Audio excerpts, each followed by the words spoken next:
अभिषेक संतोष चटाले जी नासिक से, अमन दलाल जी हैदराबाद से। महाराज जी, आप दोनों का एक जैसा ही प्रश्न था।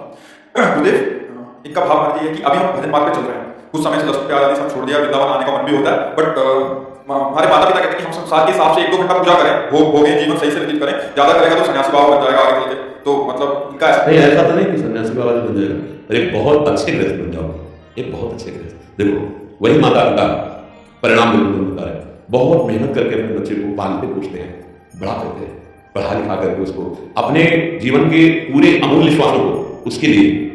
अब वो बच्चा कभी शास्त्र नहीं पढ़ा, कभी सत्संग नहीं सुना, अब वो भोगों में इतना प्रवृत्त हो गया कि उसको बूढ़े माता पिता जहर लगने लगे, तो कौन टट्टी खाएगा, कौन थका गया, कौन बहू लेकर के अब वो घर में कष्ट पा रहा है या घर से निकाल देंगे। एक भक्ति जरूरी है, शास्त्र स्वाध्याय जरूरी, थोड़ा भी भक्त होगा कभी अपने माता पिता के साथ ऐसा नहीं कर सकता, थोड़ा उनसे शास्त्र ज्ञान होगा कभी ऐसा नहीं कर सकता। ये तो माता पिता सिखाते हैं कि नाम जब नहीं करना, सत्संग नहीं सुनना, उनको परिणाम वही मिलेगा। वही बच्चा रजोग नहीं हो जाएगा, उसकी बुद्धि में संस्कार नहीं है, उसकी बुद्धि में धर्म ही नहीं है, उसकी बुद्धि में शास्त्र ज्ञान नहीं है, और उसको बैठ इसका अब वासनाएं फंसा देंगी तो उसको अच्छा नहीं लगेगा कि बुड्ढा आ रहा है दरवाजे पे। हाँ, एक पढ़े लिख करके विशेष पद में पहुंचे, एक कथा सुना है, एक घटना सुना है, और गांव के उनके पिता थे, बहुत मेहनत करके उनको, तो जब वो पहुंचे तो अपने मित्रों के साथ उनकी पार्टी चल रही थी। जब वो गए तो ना उठा ना बैठ हुआ और कहा हाँ कैसे आए, वो देख रहे बच्चा आप मिलने हैं। उनके जो मित्र थे वो सारे बच्चे कौन, बोले हमारे घर का नौकर है, काम करता है। तो देखे ऐसे ही वापस आ गए, ये पार्टी में बेइज्जती हो जाएगी, बूढ़ा बाप गांव का कपड़ा पहने आया है, तो क्या बात मित्रों से, घर का हमारे नौकर इतने बड़े हो चुके हैं कि अपने पिता को उठकर सम्मान देंगे, ये मूर्खता है कि विद्या विनय बता, पढ़ लिख कर विनय आता है। ये कब आएगा, जब आप सत्संग सुनोगे, शास्त्र स्वाध्याय करोगे, थोड़ी भी भक्ति होगी, कोई साहस है अपने माता पिता को ऐसा नहीं सकता। आज हमारी नई समाज ये बहुत बड़ी हानि कर रही है, अपने कुछ जिनको इस समय दुलार करना चाहिए भगवान की तरह, अब वो ना वस्त्र हो सकते हैं, ना उठ के चल सकते हैं। हमारा कर्तव्य क्या बनता है, ब्याह करवा दिया, सारी व्यवस्था करा दी, वो जा रहे हालैंड इंग्लैंड घूमने, वही अपनी नौकरी कर रहे, वो बुढ़े माता पिता आस लिए बैठे, अब कोई साथ देने वाला नहीं। ये क्यों हुआ, क्योंकि लड़की के दिमाग में केवल आधुनिकता है, अध्यात्म नहीं है, भक्ति नहीं है, थोड़ा भी भाव नहीं। आदर्श कैसे है, स्वयं भगवान प्रात काल गैर नाथा मात पिता गुरुनावई। कितने लोग अपने बूढ़े माता पिता पैर छूते हैं, कितने लोग विचार करते थे, वही जो सत्संगी है, जो नाम जापक है, जो शास्त्रों का स्वाध्याय है, वही करे, दूसरा नहीं करे। क्या हालत हो रही है हमारे समाज की। तो बच्चा ये नहीं है कि भक्ति करना केवल सन्यासी बन, कितने बन रहे सन्यासी, खेल समझते सन्यासी बन, नाटक करना खेल हो सकता है बाबा जी का, लेकिन बाबा जी बन के निर्वाह करना खेल की बात नहीं भैया। आग में जलना है, आग में काम क्रोध लोभ मोह मद मत्सर सबकी मार सह के, किसी से कुछ बोला नहीं जाता, सह के भी आगे बढ़ा जाता है। बाबा जी सब बाद में जब वो प्रकाश होता है फिर वो सब, अरे उनके एक जीवन होता है कृष्ण पक्ष, महीने में 2 पक्ष होते हैं, कृष्ण पक्ष और शुक्ल पक्ष। ये तुम शुक्ल पक्ष देख रहे हो, प्रकाश वाला वाह वाह वाला, लेकिन वो नहीं देखा जो कृष्ण पक्ष था। अगर उस पक्ष को देखो तो ये सब तुमको ऐसे लगेगा तुम चलेगा। ये क्या, ये जो कल के आ रहे हैं ये क्या है, ये हमारी कोई पीस हो गई क्या, हमको ये मिल गया तो सौभाग्यशाली, ये कुछ नहीं, तो माया का नाटक जो मिला जो मिलेगा वो अलौकिक परमानंद में अनंत परिमाण। ये तो आपकी बात समझ पा रहे हैं, इनका ऐसा भाव भी था कि हम नहीं बनना चाहते, बट उनको कौन समझाए, वो हमें पीछे पड़े रहते हैं। समझाने की जरूरत नहीं, कर्तव्य पालन की जरूरत है। माता पिता को भगवान समझकर उनकी शरीर सेवा करनी है, लेकिन उनकी वो आज्ञा पालन नहीं करनी है जिससे हम धर्म भ्रष्ट, जिससे हमारा संसारिकता का ऐसा प्रभाव बढ़े कि हमारी भगवत भावना उन्हीं से न रहे। मानसिकता ऐसे बन गई कि ये अगर ज्यादा भक्ति करेगा तो हमें छोड़ के ज्यादा भक्ति का मतलब हम कह रहे दिखावे क्यों करो।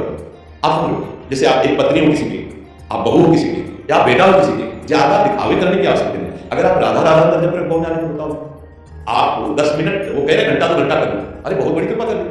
अगर हम 10 मिनट थोड़ा ठाकुर सेवा कर लेते हैं और अंदर ही अंदर राधा राधा करते हो पैंट शर्ट में, संसारिक वेशभूषा में, भागवती मान लो राजी है तो तिलक लगा लो, या तो नहीं लगाओगे तो तुम्हें भगवान नहीं जान देंगे, कितना भजन कर रहे, अच्छे आचरण कर रहे।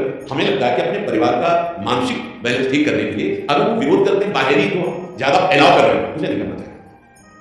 सत्संग सुनना है तो काम भी वो लगाए, फिल्मी गाना सुन रहे हो सत्संग सुनो क्या पता है।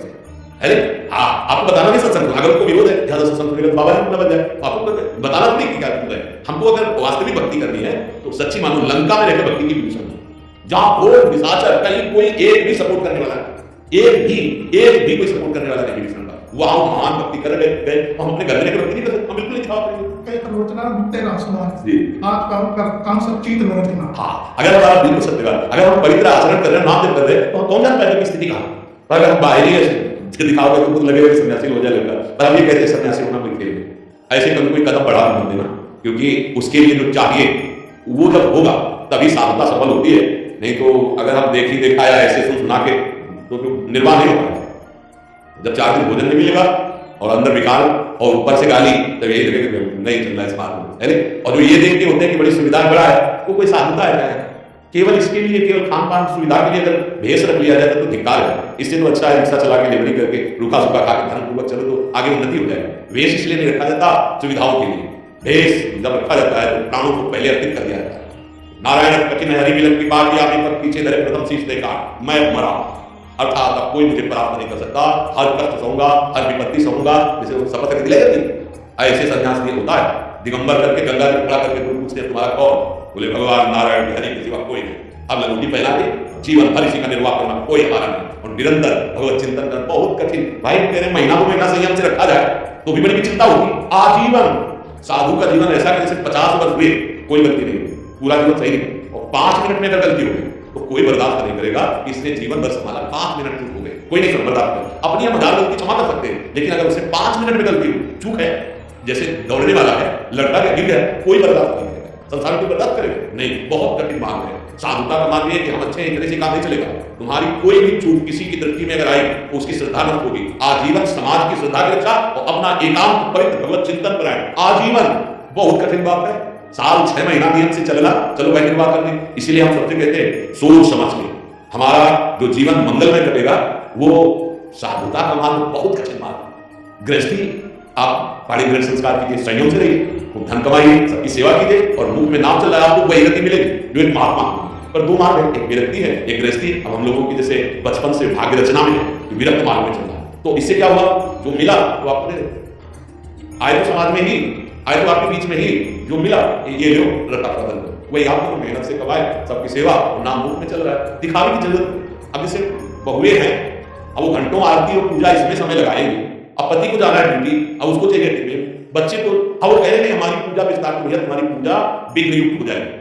हमें ज्यादा, अगर पति को ड्यूटी जाना है तो ठाकुर जी ने पर्दा लगा दो, पहले रसोई बनाओ और ठाकुर जी को ऐसे भाव से अर्पित करो, उसका टिफिन लगाओ, उसको भेजो, फिर इसके बाद पर्दा हटाओ, खाली समय है तो पूजा करे। नहीं, हाँ स्कूल बच्चों को जाना है, हाँ पहले होगा, जो जिस मार्ग में है उस मार्ग से चले तभी। अब हम लोगों के लिए जैसे आंख खुलने से लेकर आंख बंधने तक एक ही काम है, भगवान का चिंतन करते हुए जो मिले ज्ञान वो आपको समाज को प्रस्तुत कर देगा। समाज